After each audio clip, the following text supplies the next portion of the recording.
Nobody in that big mansion in Lagos knew that the quiet-ass maid had more rights to the family fortune than the man's own daughter. Not even the man who paid her salary every month knew the truth. By the time it came out, everything in that house had already changed. This is a story. But before we dive into it, kindly let me know the country, state, or city you are watching from in the comment section. Let's get back to the story. It started on a hot morning in Lagos. A woman named Grace walked through the gates of the Okafor mansion. She held the hand of her 15-year-old daughter, Mary. The house stood tall behind high white walls. There was a swimming pool, a garden full of flowers, and cars parked in a long row. Grace did not look afraid. She looked like a woman who had been planning this day for a very long time. She was there for a housekeeping job. Mr. John Okafor was one of the richest men in the city. His company built roads and bridges across the country. He needed someone to run his home. Grace walked in, answered every question with calm, simple words, and got the job on the spot. The interview lasted only 10 minutes. Mary was allowed to stay with her mother in a small staff quarters behind the kitchen. In exchange, she helped with small chores after school. Mr. Okafor barely looked up when his driver brought the new housekeeper to meet him. He had no idea that this quiet woman would change his life. He had no idea why she had really come. For 2 years, Grace worked in that house. She was good at her job, almost too good. She knew how Mr. Okafor liked his tea before anyone told her. She knew which room Mrs. Okafor liked to sit in when she was upset. Slowly, without ever explaining why, she made sure that Mary was always close to the family. Mary carried files to Mr. Okafor's study. Mary watered the flowers near his favorite window. Mary sat quietly in the living room where he read his newspaper. Mr. Okafor grew fond of the girl. He could not say why. Mrs. Okafor noticed it too. Sometimes she would watch Mary's face for a long moment, then look away, as if something about the girl bothered her in a way she could not explain. She told herself it was nothing. Then, almost 2 years after they arrived, Grace got sick, very sick. The doctors said it was cancer and it had already spread too far. She later died in a small hospital room with Mary holding her hand. Before she passed on, Grace gave her daughter 2 things: a small wooden box and one instruction. "Do not open this box until you are ready for the truth," she said. "Stay in that house, Mary, no matter what happens. Promise me you will stay." Mary promised. She was 17 now, alone in the world, but she kept her word. She moved back into the small room behind the kitchen and took over her mother's work. Mr. Okafor, without saying why, made sure she was allowed to stay. He gave her a small raise. The other staff noticed and they began to whisper. For a while, life in the house was quiet. Then, Sarah came home. Sarah was Mr. Okafor's only daughter. She had spent the last 3 years at a boarding school in London, and now, at 15, she was back in Lagos for good. She was smart, confident, and used to being the center of attention in her father's house. From her very first week back, something bothered her. The maid, a girl barely 2 years older than her, seemed to belong in that house more than she did. Her father asked Mary's opinion before he asked Sarah's. Her mother asked Mary to help choose flowers for a big charity dinner. Even the family dog followed Mary around the garden instead of Sarah. To a girl who had just flown home across an ocean, it felt like watching someone else live a life. Sarah told herself it was silly to be jealous of her housemaid, but the feeling grew anyway, and soon it had teeth.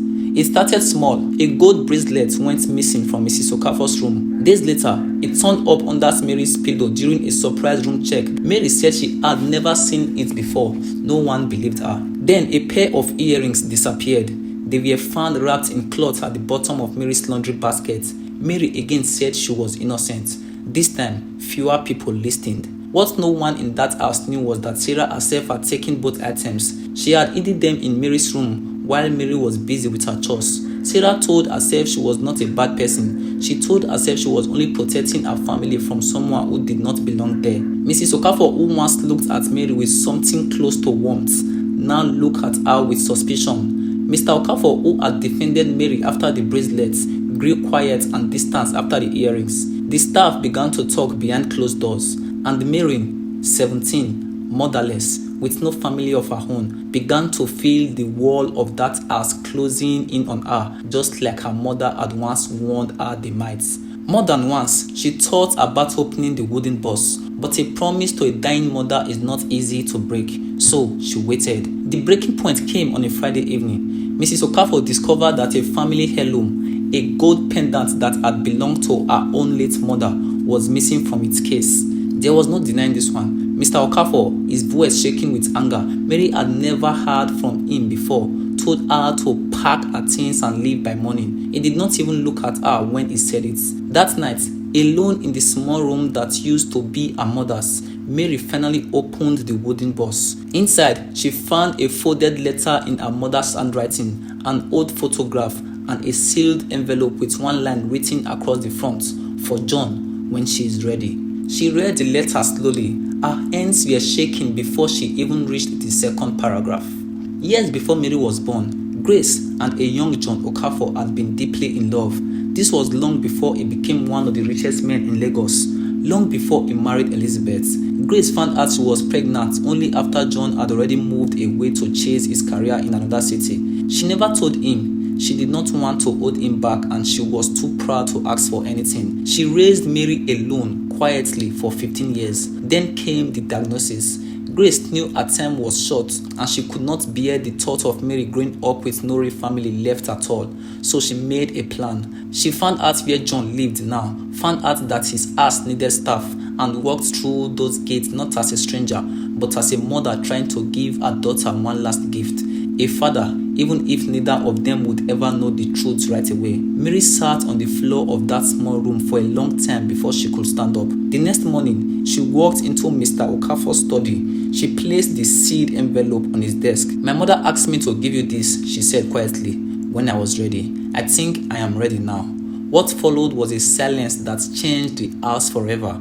Immediately, a DNA test was arranged within the week, kept as quiet as possible to avoid gossip in the city. Mr. Okafor barely slept while they waited for the results. He kept the old photograph from Mary's boss on his desk, staring at a much younger version of himself, laughing beside a much younger Grace, a life he had almost forgotten. When the result came back, there was no question left. Mary was John Okafor's first daughter, born before Sarah, before he met Elizabeth, before any of the life he was living now. The truth changed everything in that house. Mrs. Okafor was shocked, more hurt by the years of secret than by Mary herself, though it took her time to separate the two feelings. Sarah, faced with what her jealousy had actually done to a sister she never knew she had to face a version of herself she did not like.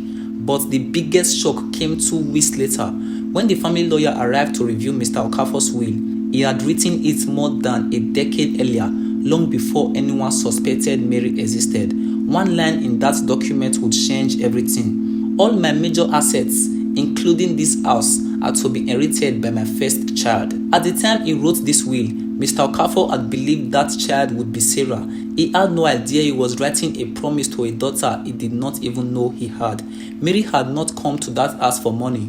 She had not even come for revenge. She had come because her dying mother asked her to. Because somewhere behind the high walls and the long driveway, there was a father who deserved a chance to know his daughter, even if he never understood who she really was until it was almost too late. But the law did not care about good intentions. It cared about facts, about DNA results, and about the exact words written in a document years before any of this began. By every legal measure, the house, the company shares, the cars in the driveway, even the garden where Mary used to water flowers as a 15-year-old girl, all of it now belonged to her. Mr. Okafor did not fight it. He could not have, even if he wanted. Instead, in the months that followed, he tried, slowly and clumsily, to become a real father. He sat with Mary in the evenings and asked about her mother, about the years he had missed, about the girl he had walked past in his own hallway without ever truly seeing her. As for Sarah, the road back was much slower. Sisterhood does not appear just because a test result says it should. But over time, something began to grow between them. Two girls who had both lost something the day the truth came out, and who slowly began to understand that they had not lost a rival at all. They had gained the only person on earth who understood exactly what it felt like to grow up in the shadow of that house. In the end, Grace got exactly what she had spent her last 2 years working for. Not wealth, not revenge, just a place for her daughter, a real and unbreakable place in the life of the father who never knew he owed her one. The girl who once cleaned those marble floors on her knees became the woman who owned every inch of them. Some inheritance are written in wills, Others are written in sacrifice years before anyone signs a paper. Grace's love for her daughter has lasted her own life. And in the end, that's the only inheritance that truly mattered. And that, my friends, is the story of Grace and her daughter Mary. What would you have done if you were Mary? Let me know in the comment section. Till our next video, may wisdom guide your paths.